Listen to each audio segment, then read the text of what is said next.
Chapter motion long answer type question हमने complete कर लिए थे। आज हम करेंगे hots questions. Question 55, a body is moving along the circular path of radius r. What will be the distance traveled and the displacement of the body when it completes half a revolution? क्या बोला है? एक body move करती है circular path of radius r. एक हमने circular path बना लिया ये, और रेडियस है इसका r. ये हो गया रेडियस, ये हमने r ले लिया। What will be the distance travel? Distance travel बताना है and displacement of the body when it completes half a revolution. Half revolution कहाँ से होगा? सपोज हमने बॉडी ने मूव करना शुरू किया ए पॉइंट से, तो हाफ रिवोल्यूशन हो गया यहाँ तक, ये हो गया बी पॉइंट, यहाँ तक इसने ट्रेवल किया। तो कितना डिस्टेंस ट्रेवल किया और कितना डिस्प्लेसमेंट? तो डिस्टेंस कितना हुआ सर्कल का? Half distance travel is equal to circumference of the circle upon 2, circumference का हाफ कर दिया, तो पाई आर। आर हमने कैपिटल लिया है तो यहाँ पे मैं कैपिटल लिखती हूँ, पाई आर यूनिट्स। तो इतना क्या आया? Distance travelled. अब डिस्प्लेसमेंट निकालना है। डिस्प्लेसमेंट कितना होगा?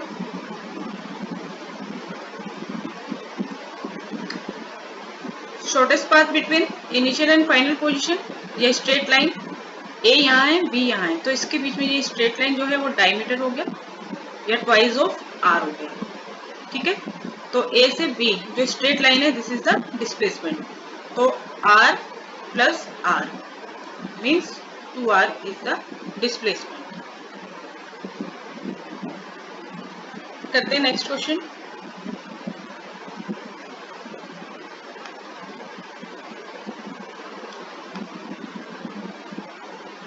Question 56.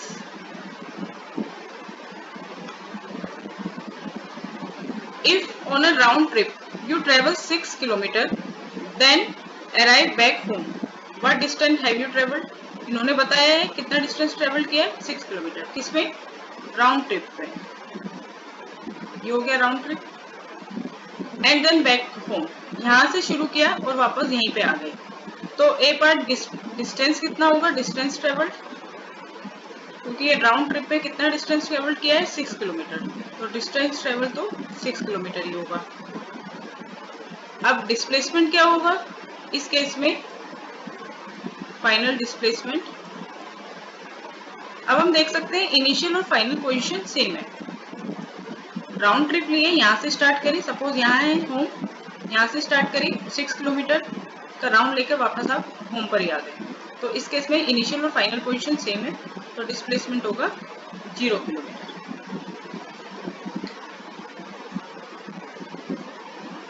Next question.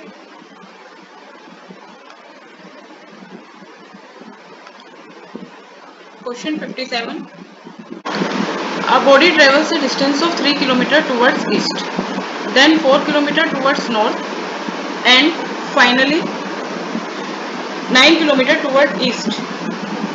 What is the total displacement traveled and what is the resultant displacement?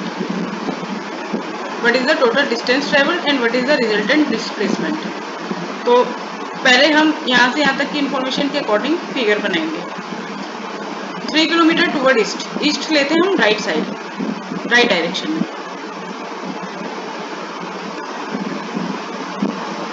यहाँ से एक बॉडी ने मूव करना शुरू किया, वो गई 3 किलोमीटर ईस्ट, ये पॉइंट ले लिया हमने बी, और ए बी का जो डिस्टेंस है वो है 3 किलोमीटर। बी से then 4 kilometre towards north, north होता है ऊपर की तरफ, तो ये पॉइंट हमने सी पॉइंट ले लिया 4 kilometre north. And finally 9 kilometre toward east, फिर अगेन वो ईस्ट में गई है तो राइट साइड यहाँ तक, ये कितना हो गया? 9 किलोमीटर। इस पॉइंट को हमने डिनोट कर दिया डी। तो इस इंफॉर्मेशन से हम पहले टोटल डिस्टेंस निकाल लेते हैं। टोटल डिस्टेंस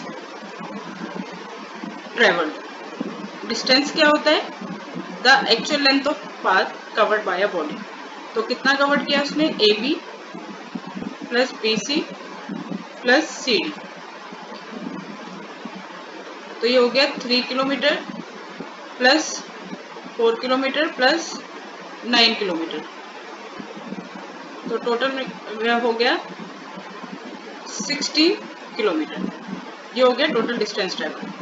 अब हमें फाइंड करना है रिजल्टेंट डिस्प्लेसमेंट। डिस्प्लेसमेंट क्या होता है? The straight line between initial point and the final point. Initial point क्या है A एंड फाइनल पॉइंट क्या है D। तो इसको हमने ज्वाइन कर दिया स्ट्रेट लाइन से AD। हमें फाइंड करना है AD किसके लिए? डिस्प्लेसमेंट निकालने के लिए। तो हमने क्या करा, CB के पैरेलल एक लाइन बना दी D से। ये अपने आप से ड्रॉ किए तो डॉटेड करेंगे इसको। और CD के पैरेलल एक लाइन बना दी B को एक्सटेंड करके और इस पॉइंट को नाम दे दिया E। ठीक है। अब BC के पैरेलल है DE, तो ये भी 4 हो गई 4 किलोमीटर। CD और BE इक्वल है तो ये हो गई 9 किलोमीटर। अब हम लेंगे right angle triangle AED। In right angle triangle AED हमें क्या फाइंड करना है? डिस्प्लेसमेंट के लिए AD फाइंड करना है। ठीक है। तो AD फाइंड करने के लिए हमने राइट एंगल ट्रायंगल AED लिया। इसमें हमारे पास AE आ गया 3 plus 9, AB plus BE 12 kilometre. DE है 4 किलोमीटर। फाइंड करना है हमें AD। AD क्या है? डिस्प्लेसमेंट, फाइनल और इनिशियल पॉइंट के बीच का डिस्टेंस। तो बाय पाइथागोरस थ्योरम AD का square is equal to AE का स्क्वायर प्लस DE का स्क्वायर। राइट। तो AD का square is equal to AE का स्क्वायर। AE है हमारे पास 12 का स्क्वायर प्लस DE 4 का स्क्वायर। आगे करते हैं।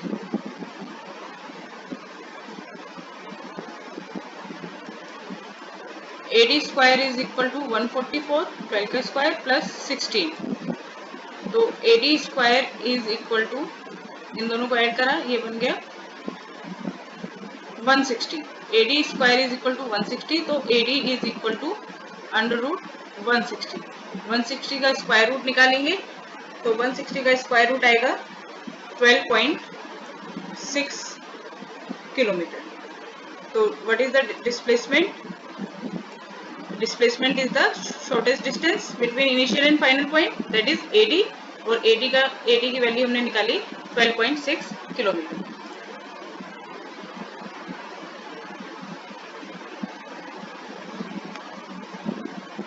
Next question, question number 58। A boy walks from his classroom to the bookshop along a straight corridor towards north। North की तरफ चला। तो हमने ले लिया ये क्लासरूम हो गई और यहाँ हो गई शॉप। तो क्लासरूम से वो शॉप पे गया इस डायरेक्शन में। कितना? He covers a distance of 20 meter in 25 seconds to reach the book shop। तो डिस्टेंस है 20 मीटर और टाइम लगा 25 सेकेंड्स। ठीक है।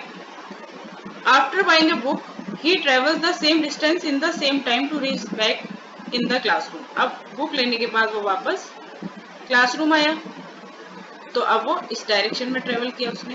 ठीक है। सेम डिस्टेंस और same time.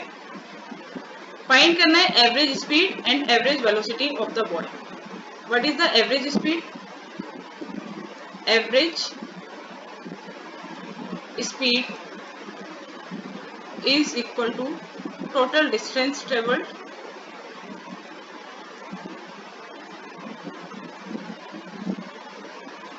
upon total time taken to travel that distance।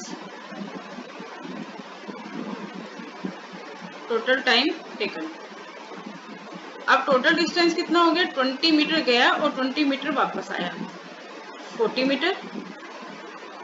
Total time कितना हो गया? 25 सेकेंड जाने में और 25 सेकेंड वापस आने में। 25 प्लस 25 50 सेकेंड। ठीक है, टोटल टाइम कितना है 50 सेकेंड। तो एवरेज स्पीड कितनी आ गई 0.8 metre per second. Average speed is 0.8 metre per second.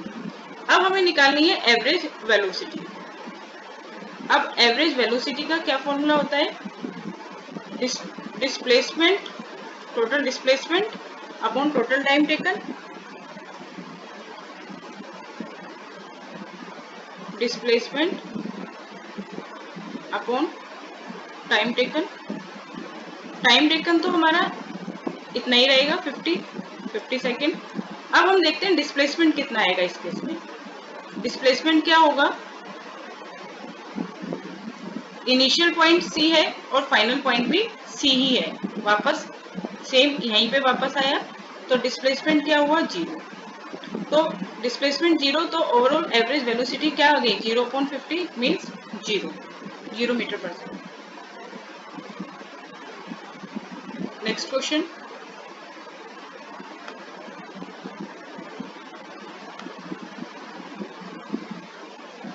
Question 59, calculate, sorry, a car travels 100 km at a speed of 60 km per hour and returns with a speed of 40 km per hour. Calculate the average speed for the whole journey. Average speed find करनी है। एक car travels करती है, यहाँ से यहाँ तक हमने ले लिया डिस्टेंस 100 किलोमीटर, किस स्पीड के साथ जाती है 60 किलोमीटर पर आवर, और फिर रिटर्न होती है ए से बी, और फिर आती है रिटर्न होती है तो बी से ए। डिस्टेंस तो वही रहेगा दोनों केस में 100 किलोमीटर। तो ए से बी, जब ए टू बी जाती है तो डिस्टेंस है 100 किलोमीटर, स्पीड है 60 किलोमीटर पर आवर। इस केस का हमने टाइम निकाल लिया, इस फर्स्ट केस के लिए हमने t1 शो किया। Distance upon speed 5/3 kilometre, sorry or, 5/3 hours. अब जब B से वापस A पॉइंट पर आती है, डिस्टेंस सेम 100 किलोमीटर। अब जो इसकी स्पीड है वो हो गई है 40 किलोमीटर पर आवर। तो इस केस का टाइम क्या हुआ t2, distance upon speed 5/2 hours. और हमें कैलकुलेट करना है average speed. As we know average speed is equal to total distance upon total time taken. तो टोटल डिस्टेंस पहले हमने लिखा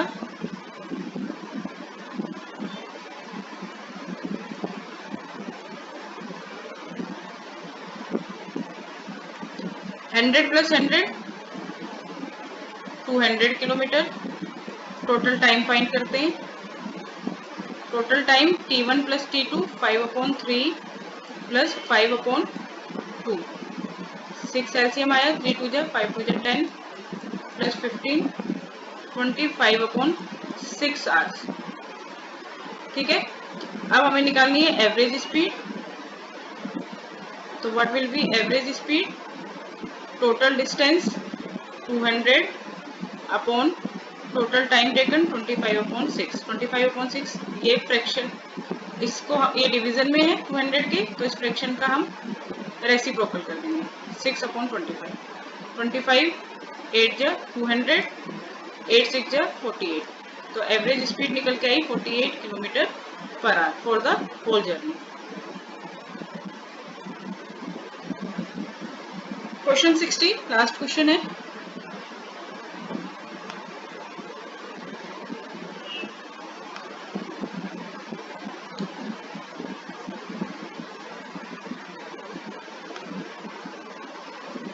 A ball hits a wall horizontally at 6 metre per second.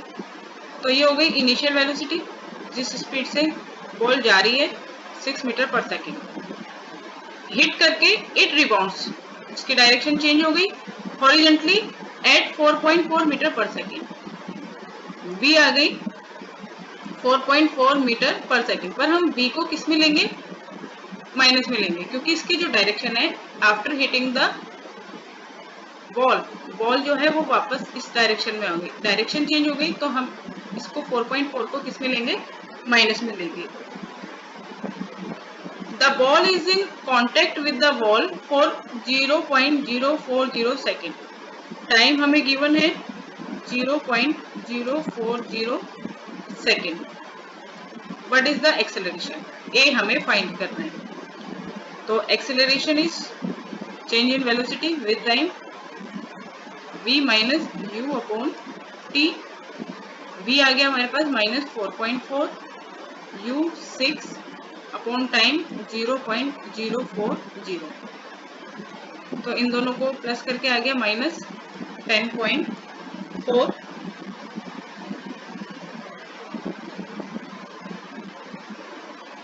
Upon में 0.040। Decimal नीचे का हटाने के लिए, डेसिमल के बाद 3 डिजिट है तो मैंने 1000 से न्यूमरेटर डिनोमिनेटर को मल्टीप्लाई कर दिया।